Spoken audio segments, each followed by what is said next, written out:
Masood Pezeshkian ഇറാന്റെ പുതിയ പ്രസിഡന്റായി തെരഞ്ഞെടുക്കപ്പെട്ടു. ഇബ്രാഹിം റയീസിയുടെ ഹെലികോപ്റ്റർ ദുരന്തവുമായി ബന്ധപ്പെട്ടാണ് പുതിയ പ്രസിഡന്റെ കണ്ടെത്താൻ വേണ്ടിയിട്ടുള്ള തെരഞ്ഞെടുപ്പ് നടത്തിയത്. 53.7% വോട്ട് നേടിയിട്ടാണ് മസൂദ് പെസഷ്കിയാൻ ഇറാന്റെ പ്രസിഡന്റായി തെരഞ്ഞെടുക്കപ്പെട്ടത്. എതിർ സ്ഥാനാർത്ഥിക്ക് ഏകദേശം 44.3% വോട്ടാണ് നേടിയത്. എന്ന് വെച്ചാൽ ഒരു 9%, 10% അടുത്തുള്ള വ്യത്യാസമാണ് ഈ തെരഞ്ഞെടുപ്പുമായിട്ട് ബന്ധപ്പെട്ടുണ്ടായിരിക്കുന്നത്. 1979 ഇസ്ലാമിക് വിപ്ലവത്തോടനുബന്ധിച്ചാണ് ഇറാൻ എന്ന് പറയുന്ന രാജ്യത്ത് ജനാധിപത്യ സംവിധാനമായിരിക്കുന്ന പുതിയ തെരഞ്ഞെടുപ്പ് ഉണ്ടാക്കാൻ വേണ്ടിയിട്ട് ഭരണഘടനാ അടിസ്ഥാനത്തിൽ തീരുമാനമായത്. അതിന്റെ ഭാഗമായിട്ടാണ് അവിടെ തെരഞ്ഞെടുപ്പ് നടക്കുന്നതും പുതിയ ഭരണ പരിഷ്കാരങ്ങളും സംവിധാനങ്ങളും മുഴുവനും പ്രസിഡന്റിന്റെ അധികാരത്തിലേക്ക് മാറ്റിക്കൊണ്ട് തിരഞ്ഞെടുപ്പിനെ അഭിമുഖീകരിക്കുന്ന രീതിയൊക്കെ അവിടെ കാണാറുള്ളത്. തിരഞ്ഞെടുക്കപ്പെട്ട മസൂദ് എന്ന് പറയുന്ന ഇറാന്റെ പുതിയ പ്രസിഡന്റിനെ ആദ്യമായി റഷ്യയുടെ പ്രസിഡന്റ് തന്നെ അഭിനന്ദിച്ചു.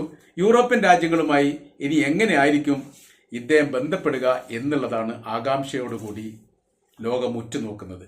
ഈ യുദ്ധത്തിൽ റഷ്യയും ഉക്രൈനുമായിട്ടുള്ള യുദ്ധത്തിലും പാലസ്തീനും ഇസ്രായേലുമായിട്ടുള്ള യുദ്ധത്തിലും ഇറാൻ നിർണായകമായിരിക്കുന്ന പങ്കാളിത്തം വഹിക്കുന്നു.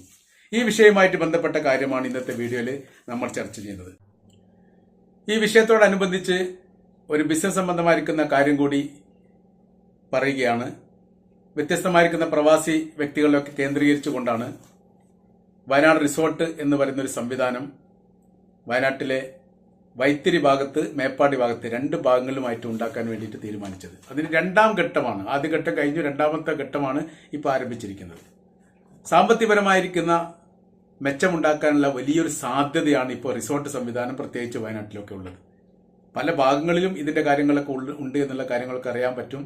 വളരെ വിശ്വസ്തയോടുകൂടി ഇതിൽ പണം ഡെപ്പോസിറ്റ് ചെയ്യാനും അതിന്റെ ലാഭവീതം സംബന്ധമായിരിക്കുന്ന കാര്യങ്ങളൊക്കെ ലീഗലായിരിക്കുന്ന രീതിയിൽ ഉപയോഗിക്കാൻ പറ്റുന്ന വലിയൊരു സംവിധാനമാണ്. താല്പര്യമുള്ളവർക്ക് താഴെ നമ്പർ കൊടുത്തിട്ടുണ്ട്, അതിൽ ബന്ധപ്പെടാവുന്നതാണ്. അതിന്റെ തുടർന്നുള്ള കാര്യങ്ങളും അതിന്റെ സംവിധാനത്തെക്കുറിച്ചും കൃത്യവും വ്യക്തമായിരിക്കുന്ന വിവരങ്ങൾ ആ നമ്പറിൽ വിളിച്ചാൽ നിങ്ങൾക്ക് അറിയാവുന്നതാണ് എന്ന കാര്യം കൂടി ഇതിനോടനുബന്ധിച്ച് അറിയിക്കുകയാണ്. ഇപ്പോഴത്തെ നിലവിലെ ഇറാന്റെ സ്ഥിതിവിശേഷങ്ങൾ ജനാധിപത്യപരമായ രീതിയിൽ അല്ലെങ്കിൽ അവിടുത്തെ ഭരണഘടനാപരമായിരിക്കുന്ന രീതിയൊക്കെ വെക്കുന്ന സമയത്ത് മറ്റുള്ള രാജ്യങ്ങളിൽ നിന്ന് കുറച്ചൊക്കെ വ്യത്യസ്തതയുണ്ട്. നമ്മുടെ ഇന്ത്യയുടെ ജനാധിപത്യ സംവിധാനത്തെക്കുറിച്ച് നമ്മൾ വിലയിരുത്തുമ്പോൾ രാജ്യത്തിലെ ഏറ്റവും പരമോന്നത അധികാരി എന്ന് പറയുന്നത് ഇന്ത്യയുടെ രാഷ്ട്രപതിയാണ്, ഇന്ത്യയുടെ പ്രസിഡന്റാണ്. ഇന്ത്യയുടെ പ്രസിഡന്റിനാണ് പരമോന്നതമായിരിക്കുന്ന അധികാരമുള്ളത്. എന്നാൽ ഈ അധികാരമുള്ള പ്രസിഡന്റിനെ തെരഞ്ഞെടുക്കുന്നത് പാർലമെന്റിലെ ഭരണകക്ഷിക്കാരാണ് എന്നൊരു പ്രത്യേകത ഉണ്ട്. ഭരണകക്ഷിയോടൊപ്പം ചില സമയത്തൊക്കെ പ്രതിപക്ഷം ഉണ്ടാവാറുണ്ടെങ്കിൽ പോലും ഭരണകക്ഷികളുടെ പ്രാതിനിധ്യമാണ് ഏറ്റവും കൂടുതലായി ഒരു പുതിയ പ്രസിഡന്റിനെ തെരഞ്ഞെടുക്കാൻ വേണ്ടിയിട്ട് പങ്കാളിത്തം വഹിക്കുന്നത്. അതുകൊണ്ട് തന്നെ പല ഘട്ടങ്ങളിലും ഗവൺമെന്റിനോട് അനുകൂലമായിരിക്കുന്ന ചില നിലപാടുകളും നീക്കുപോക്കുകളൊക്കെ ഉണ്ടാവുക എന്നുള്ളത് സ്വാഭാവികമാണ്. എന്നാൽ പ്രസിഡന്റിനെ ഇംപീച്ച് ചെയ്യാൻ വേണ്ടി പാർലമെന്റിന് അധികാരമുണ്ട്, പാർലമെന്റിനെ പിരിച്ചുവിടാൻ വേണ്ടി പ്രസിഡന്റിനും അധികാരമുണ്ട്. പരസ്പര പൂരിതമായിരിക്കുന്ന ഒരു നിയമവ്യവസ്ഥയുടെ ഭാഗമായിട്ടാണ് ഇന്ത്യയുടെ പാർലമെന്റ് സംവിധാനവും അതോടൊപ്പം തന്നെ പ്രസിഡൻഷ്യൽ സംവിധാനം നിലനിൽക്കുന്നത്. നമ്മൾ റഷ്യയിലേക്ക് പോയി കഴിഞ്ഞാൽ അവിടെ പരമോന്നതപരമായിരിക്കുന്ന അധികാരം എന്ന് പറയുന്നത് ആത്മീയ നേതാവിനാണ്. പ്രസിഡന്റിന്റെ മേലെയാണ് അവിടുത്തെ അധികാരം. അപ്പോൾ ആയത്തുള്ള അലി ഖമേനിയാണ് ഇപ്പോഴത്തെ ആത്മീയ നേതാവ്. അവിടെ തെരഞ്ഞെടുക്കപ്പെടുന്ന ജനാധിപത്യപരമായ രീതിയിൽ തെരഞ്ഞെടുക്കപ്പെടുന്ന പ്രസിഡന്റിന് സത്യപ്രതിജ്ഞ ചൊല്ലിക്കൊടുക്കേണ്ടതും പ്രസിഡന്റായിട്ട് അംഗീകരിക്കുക എന്നുള്ള വളരെ പ്രധാനപരമായിരിക്കുന്ന കാര്യവും ചെയ്യേണ്ടത് ഈ ആത്മീയ നേതാവാണ്. പ്രസിഡന്റിനെ പുറത്താക്കാനും പാർലമെന്റ് പിരിച്ചുവിടാനും യഥാർത്ഥത്തിൽ ഈ ആത്മീയ നേതാവിന് അധികാരവുമുണ്ട് എന്നുള്ളതാണ് അവിടുത്തെ ഭരണഘടന. എന്നാൽ ആത്മീയ നേതാവിനെതിരെ എന്തെങ്കിലും നടപടി കാര്യങ്ങൾ എടുക്കാൻ വേണ്ടിയിട്ട് പാർലമെന്റിന് കൃത്യമായിരിക്കുന്ന ഒരു നിയമ സംവിധാനം ഇല്ല എന്ന ഒരു പ്രത്യേകതയും ഇറാന്റെ പാർലമെന്റിനെ സംബന്ധിച്ചിടത്തോളം ഉണ്ട്. ഇപ്പോഴത്തെ വിഷയം എന്ന് പറയുന്നത് 2 യുദ്ധത്തിലും കൃത്യവും വ്യക്തമായിരിക്കുന്ന പങ്കാളിത്തമുള്ള രാജ്യമാണ് ഇറാൻ. ഉക്രൈനും റഷ്യയുമായിട്ടുള്ള യുദ്ധത്തിൽ 30% അതിൽ കൂടുതലോ ഇറാനാണ് ആയുധം നൽകി സഹായിക്കുന്നത് എന്ന പരാതി മുമ്പേ ഉക്രൈൻ പറയുന്നതാണ്. ഞങ്ങളത് കൃത്യമായ രീതിയിൽ നിരീക്ഷിക്കുകയും പരിശോധിക്കുകയും ചെയ്തതിന്റെ അടിസ്ഥാനത്തിലും റഷ്യൻ സൈന്യം തങ്ങൾക്ക് നേരെ ഉപയോഗിക്കുന്ന ആയുധങ്ങൾ ഭൂമിയിൽ തകർന്നു വീഴുന്നതിന്റെ അവശിഷ്ടങ്ങൾ എടുത്തുകൊണ്ട് ലാബറട്ടറിയിൽ പരിശോധന നടത്തിയതിന്റെ അടിസ്ഥാനത്തിലും നിർമ്മിതി ഇറാനാണ് എന്ന് മനസ്സിലാക്കാൻ വേണ്ടി സാധിച്ചിട്ടുണ്ട്. പങ്കാളിത്തമുണ്ട് എന്നുള്ളത് കൃത്യമാണ്. ഇനി നമ്മൾ പാലസ്തീനിലേക്ക് പോയി കഴിഞ്ഞാൽ പാലസ്തീനും ഇസ്രായേലും തമ്മിലുള്ള യുദ്ധത്തിൽ പാലസ്തീനിൽ യുദ്ധം ചെയ്യുന്നത് ഗസ എന്ന് പറയുന്ന പ്രദേശത്തിലെ ഒരു കൂട്ടം ആയുധധാരികളായിരിക്കുന്ന ഹമാസ് എന്ന് പറയുന്നവരാണ്. അതൊരു രാജ്യത്തിന്റെ സൈനിക വിഭാഗങ്ങളൊന്നുമല്ല.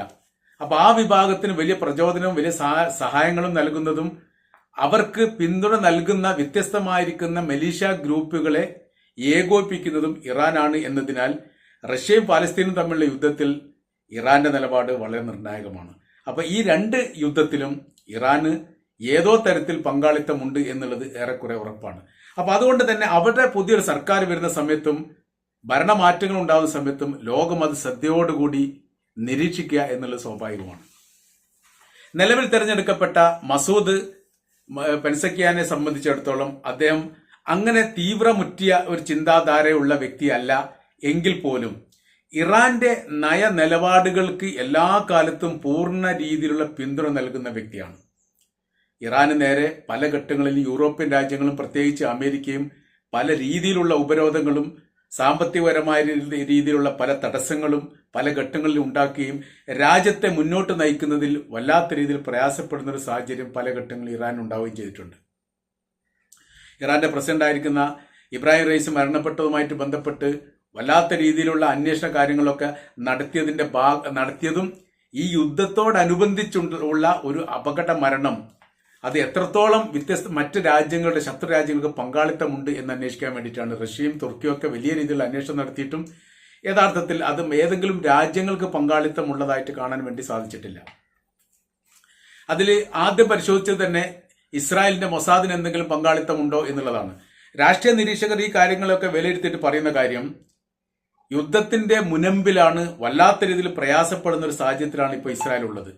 അങ്ങനെ ഉണ്ടായിരിക്കെ അതിൽ പങ്കാളിത്തം, അതായത് ശത്രുപക്ഷത്ത് നിൽക്കുന്ന ഇറാന്റെ ഒരു പ്രസിഡന്റിനെ വധിക്കുക എന്നുള്ളത്, അങ്ങനത്തെ ഒരു സാഹചര്യങ്ങൾ ഇസ്രായേൽ കൊണ്ടുവന്നാൽ അത് തെളിയിക്കപ്പെടുകയും ചെയ്താൽ ഒരുപക്ഷെ ഇസ്രായേൽ ഭൂപടത്തിൽ ഇല്ലാത്തൊരു സാഹചര്യത്തിലുള്ള അതിദാരുണമായിരിക്കുന്ന യുദ്ധത്തെ അഭിമുഖീകരിക്കേണ്ട ഒരു സാഹചര്യം ഇസ്രായേൽ ഉണ്ടാവുമെന്ന് മുൻകൂട്ടി മനസ്സിലാക്കാൻ പക്വതയുള്ളവരാണ് എന്നതിനാൽ അവര് ആ മരണവുമായി ബന്ധപ്പെട്ട് ഒരു പങ്കാളിത്തം വഹിച്ചിട്ടില്ല എന്നുള്ളതാണ് രാഷ്ട്രീയ നിരീക്ഷകരുടെ വീക്ഷണവും അഭിപ്രായവും.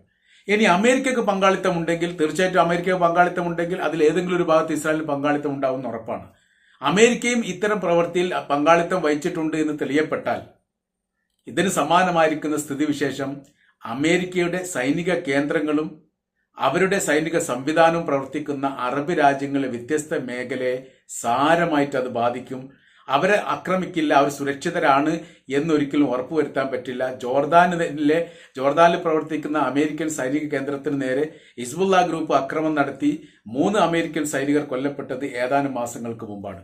അപ്പൊ അവര് അമേരിക്കയുടെ കേന്ദ്രത്തെ ലക്ഷ്യമാക്കി ആക്രമിക്കാൻ ഭയപ്പാടില്ലാത്തവരാണ് എന്നതിനാൽ ഇറാന്റെ പ്രസിഡന്റിനെ വധിക്കുന്നത് കൊണ്ട് ഭാവിയിൽ വലിയ രീതിയിലുള്ള ദുരന്തം അമേരിക്ക ഏറ്റെടുക്കേണ്ടി വരും എന്നതിനാൽ അവരും ആ പ്രവൃത്തി ചെയ്തിട്ടുണ്ട് എന്ന് തെളിയിക്കാനുള്ള ഒരു തെളിവും ഇതുവരെ പുറത്തു വന്നിട്ടില്ല. അപ്പൊ ഇറാനെ അവരെക്കുറിച്ച് ആരോപിച്ചിട്ടില്ല, അവരത് സമ്മതിച്ചിട്ടില്ല. മറ്റുള്ള രാഷ്ട്രീയ നിരീക്ഷകരുടെ അഭിപ്രായത്തിൽ അങ്ങനെയൊന്നും ഉണ്ടായിട്ടുണ്ട് എന്ന് തെളിയിക്കാൻ തെളിവുകളും കണ്ടെത്താൻ വേണ്ടി സാധിച്ചിട്ടില്ല എന്നുള്ളതാണ് സത്യം. അപ്പൊ നമ്മളിവിടെ പറയുന്ന വിഷയം എന്ന് പറയുന്നത് അദ്ദേഹത്തിന്റെ മരണത്തിന് ശേഷം ഇപ്പോ പുതിയ പ്രസിഡന്റ് അധികാരത്തിൽ വന്നല്ലേ തെരഞ്ഞെടുക്കപ്പെട്ടു. ഇനി സത്യപ്രതിജ്ഞയായിട്ട് ബന്ധപ്പെട്ട അതിന്റെ ചടങ്ങ് കാര്യങ്ങളൊക്കെ ഇനി ബാക്കിയുണ്ട്. അപ്പോൾ ഇദ്ദേഹത്തിന്റെ നിലപാട് എന്തായിരിക്കും എന്ന് ചോദിച്ചാൽ ഏത് തരത്തിൽ നോക്കുകയാണെങ്കിലും യൂറോപ്യൻ വിരുദ്ധമായിരിക്കുന്ന, അമേരിക്കയുടെയും ഇസ്രായേൽ വിരുദ്ധമായിരിക്കുന്ന ഒരു ചേരിയെ നയിക്കാൻ നേതൃത്വപരമായിരിക്കുന്ന പങ്കാളിത്തം വഹിക്കുന്ന വ്യക്തിയായിട്ട് തന്നെ ഉറപ്പായിട്ടും മസൂദ് പെൻസക്കിയാൻ മാറുമെന്ന കാര്യത്തിൽ യാതൊരു സംശയമില്ല. കാരണം എന്ന് പറഞ്ഞാൽ അത് ആ രാജ്യത്തിന്റെ നയങ്ങളും നിലപാടുകളുമാണ്. യുദ്ധത്തിൽ ഹെലികോപ്റ്റർ ദുരന്തത്തിൽ ഇറാന്റെ പ്രസിഡന്റ് മരണപ്പെട്ടതോടനുബന്ധിച്ച് അവിടുത്തെ ആത്മീയ നേതാവിന്റെ പ്രതിനിധി പറഞ്ഞൊരു കാര്യമുണ്ട്: മരണപ്പെട്ടതിൽ ഞങ്ങൾക്ക് വലിയ ദുഃഖവും വലിയ ആഘാതവുമാണ് ഇറാനെ സംബന്ധിച്ചിടത്തോളം. ഞങ്ങളുടെ ഓരോ കുടുംബത്തിലും ഓരോ വ്യക്തി മരണപ്പെട്ടു പോയ അത്ര തന്നെ പ്രയാസം തന്നെയാണ് അതിനാലുള്ളത്. എന്നാൽ ഞങ്ങളുടെ നയങ്ങൾക്കോ നിലപാടുകൾക്കോ സമീപനങ്ങൾക്കോ ഒരു മാറ്റവും ലോകം പ്രതീക്ഷിക്കേണ്ടതില്ല. അത് എങ്ങനെയാണോ മുൻപ് പോകുന്നത് അതേ രീതിയിൽ തുടർന്ന് പോരും എന്ന് പറഞ്ഞതോടുകൂടി ഇവിടുത്തെ ഇറാന്റെ നിലപാട് വളരെ വ്യക്തമാണ് എന്ന് ക്ലിപ്തപ്പെടുത്തുകയായിരുന്നു. ഇതിന് സമാനമായിരിക്കുന്ന സാഹചര്യം തന്നെയാണ് ഉണ്ടാവുക എന്നുള്ളതും ഈ യുദ്ധത്തിൽ പുതിയൊരു പ്രസിഡന്റ് അധികാരത്തിൽ ഏറുന്ന സമയത്ത് ഇവിടെ വ്യത്യസ്തമായിരിക്കുന്ന മിലീഷ്യകളെ ഏകോപിപ്പിക്കാൻ വേണ്ടിയുള്ള വലിയ ശ്രമം നടത്താനുള്ള സാധ്യതയും വളരെ കൂടുതലാണ്. ഇതോടൊപ്പം പ്രസിഡന്റ് മാത്രമല്ല, ഇനി പുതിയ വിദേശകാര്യ മന്ത്രി വരണം. വിദേശകാര്യ മന്ത്രിയും അന്നത്തെ ദുരന്തത്തിൽ മരണപ്പെട്ടുപോയ വ്യക്തിയിൽപ്പെട്ടതാണ്. അപ്പോൾ അങ്ങനെ ഒരു മാറ്റങ്ങൾ എന്ന് പറഞ്ഞാൽ പുതിയ ഭരണ സംവിധാനം വരുന്ന സമയത്ത് അത് എല്ലാ കാലത്തും ഇനി മുന്നോട്ടും അമേരിക്കയും യൂറോപ്യൻ രാജ്യങ്ങളുമായിട്ട് കൊമ്പ് കോർക്കുന്ന രീതിയിൽ തന്നെ എത്തും എന്നാണ് മനസ്സിലാക്കാൻ വേണ്ടി പറ്റുന്നത്. കാര്യമെന്ന് പറയുന്നത് ബദ്ധശത്രുവായിരിക്കുന്ന ഇസ്രായേലുമായിട്ട് യോജിച്ചു പോകാൻ സാധിക്കാത്തിടത്തോളം കാലം അവരുമായിട്ട് കൂട്ടുകൂടുക എന്ന് പറഞ്ഞാൽ അമേരിക്കയെ സംബന്ധിച്ചിടത്തോളം വലിയ രീതിയിലുള്ള പ്രയാസം ഉണ്ടാക്കുന്ന കാര്യമാണ്. അതുകൊണ്ട് നയത്തിനോ നിലപാടിനോ സമീപനങ്ങൾക്കോ മാറ്റങ്ങളൊന്നുമില്ല. ഇറാന്റെ പുതിയ പ്രസിഡന്റ് അധികാരമേൽക്കുന്നതോടുകൂടി ഒരുപക്ഷെ യുദ്ധത്തിന്റെ കാഠിന്യം കൂടാനുള്ള സാധ്യതയാണ് വളരെ കൂടുതൽ. ഇതിൽ ചില ആളുകളൊക്കെ വോട്ട് ബഹിഷ്കരിച്ചു എന്നതുമായിട്ട് ബന്ധപ്പെട്ട അഭിപ്രായങ്ങളൊക്കെ പാശ്ചാത്യ മീഡിയകളൊക്കെ പറയുന്നുണ്ട്. നല്ലൊരു ശതമാനം ആളുകൾ വോട്ട് ബഹിഷ്കരിച്ചിട്ടുണ്ട്. അവർക്കൊന്നും ഈ വിഷയവുമായിട്ട് ബന്ധപ്പെട്ട് അല്ലെങ്കിൽ ജനാധിപത്യം കുറച്ചും കൂടി സുതാര്യമാവണമെന്നുള്ള അഭിപ്രായമാണ് എന്നതിനോടൊക്കെ ഖണ്ഡിച്ചുകൊണ്ടാണ് ചില ഇറാന്റെ മീഡിയകൾ റിപ്പോർട്ട് പുറത്തു വരുന്നത്. ഇപ്പോഴും അവര് ഈ ഇബ്രാഹിം റൈസിയുടെ മരണത്തിന്റെ ആഘാതത്തിൽ നിന്ന് മുക്തരായിട്ടില്ല. അതിന്റെ പ്രയാസത്താൽ അവർ അല്പാൽപമായി മാറി നിൽക്കുന്നു എന്നതല്ലാതെ ഇറാന്റെ നയത്തിനോ നിലപാടുകൾക്കോ സമീപനങ്ങൾക്കോ ആ രാജ്യത്തിലെ ജനങ്ങൾക്കോ അതോടൊപ്പം തന്നെ ആ രാജ്യത്തിലെ ഭരണാധികാരികൾക്കോ ഒരു കാലത്തും ഒരു മാറ്റവും ഉണ്ടാവില്ല എന്നുള്ള കാര്യം ക്ലിപ്തമാണ്, വ്യക്തമാണ്. അതാണ് എൻ്റെ യഥാർത്ഥപരമായിരിക്കുന്ന സത്യവും.